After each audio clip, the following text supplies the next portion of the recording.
राम राम। मैं नरेंद्र वर्मा। यह मेरा वीडियो काफ़ी दिनों बाद आ रहा है क्योंकि किन्हीं कारणों की वजह से मैं बहुत दिनों से वीडियो नहीं बना पाया था।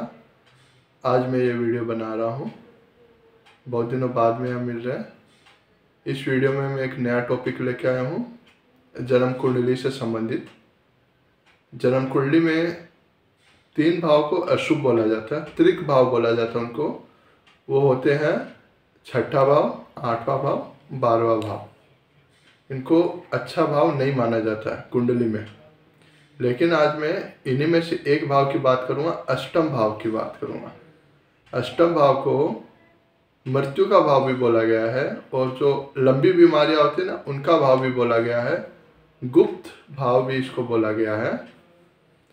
इस भाव को लगभग सभी लोग बोलते हैं कि ये अच्छा नहीं होता, लेकिन इस भाव के बारे में मैं आपको एक नई जानकारी दूंगा,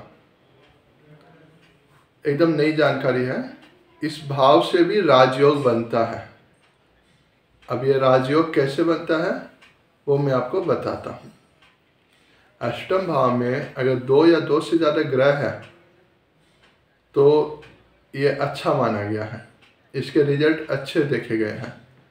या फिर जैसे त्रिक भाव के जो स्वामी है, त्रिक भाव में जो राशि है, उन राशियों के जो स्वामी है, जो ग्रह है, वो अगर त्रिक भाव में बैठ जाए या अष्टम में आ जाए तो यह भी बहुत अच्छा एक विपरीत राजयोग बना देता है। अब अगर त्रिक भाव, मैं 3 भाव की बात नहीं कर रहा हूँ, मैं सिर्फ अभी अष्टम भाव की बात कर रहा हूँ इस वीडियो में। अष्टम में जैसे अगर सूर्य आ गया, बुध आ गया, बृहस्पति आ गया, और भी कुछ ग्रह आ गए, मतलब 2 या 2 से ज़्यादा ग्रह आ गए, तो कुछ ये शारीरिक या मानसिक परेशानी दे सकते हैं, लेकिन ये लॉन्ग टर्म में फाइनेंस के हिसाब से या प्रॉपर्टी के हिसाब से अच्छा रिजल्ट दे देते हैं। लेकिन इसमें एक बात और ध्यान करने लायक होती है। जैसे अष्टम भाव को गुप्त भाव भी बोला गया है, रिसर्च का भाव भी बोला गया है। तो इस भाव में जो ग्रह बैठ रहे हैं, उन ग्रह से संबंधित जो रिलेशन होते हैं, रिश्ते होते हैं, अगर उनका हम सम्मान करें या गुप्त तरीके से उनकी सहायता करें तो फिर यह भाव और अच्छा रिजल्ट अपना देता है। जैसे आप मान लीजिए इस भाव में जो भी ग्रह बैठे हैं 2, 4, उनमें से एक सूर्य भी है। तो सूर्य किसका कारक होता है? पिता का कारक। तो अगर आप अपने पिता की देखभाल करते हैं, उनकी पूरी बात मानते हैं, पूरा सम्मान देते हैं, तो यहाँ पे आपको सूर्य अच्छा रिजल्ट दे देगा। यहाँ पे अगर बुध बैठा हुआ है तो बुध किसका कारक हुआ?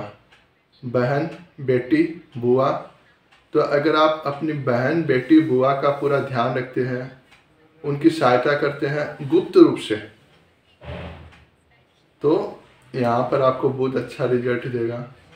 ऐसे अगर यहाँ पर शनि है तो अगर आप अपने अधीन काम करने वाले कर्मचारियों या अपने जो स्टाफ है, नौकर है, या जो मजदूर वर्ग है, उनके साथ अच्छा सम्मानजनक रिश्ता रखते हो, टाइम टू टाइम उनका पेमेंट कर देते हो, तो यहाँ पे शनि आपको अच्छा रिजल्ट देगा।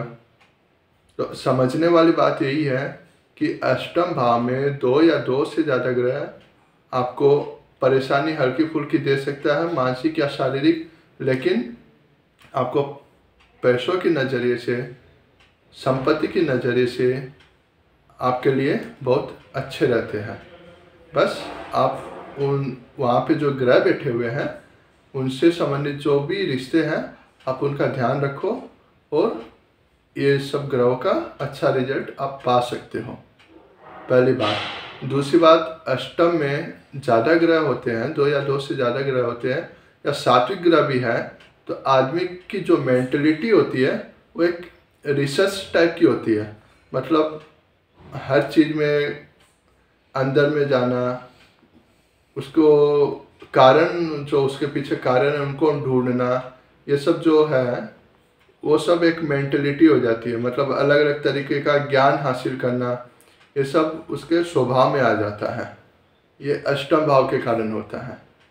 और अष्टम भाव में अगर शनि अकेला हो जाता है तो उससे क्या होता है? उम्र मतलब एज, आयु बढ़ा देता है, अच्छी खासी आयु हो जाती है, लेकिन वो बीमारी भी दे देता है।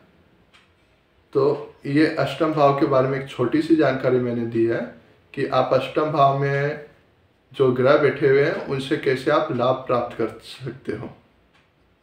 और भी मैं दूसरी जानकारियों के साथ दूसरे वीडियो लाऊंगा।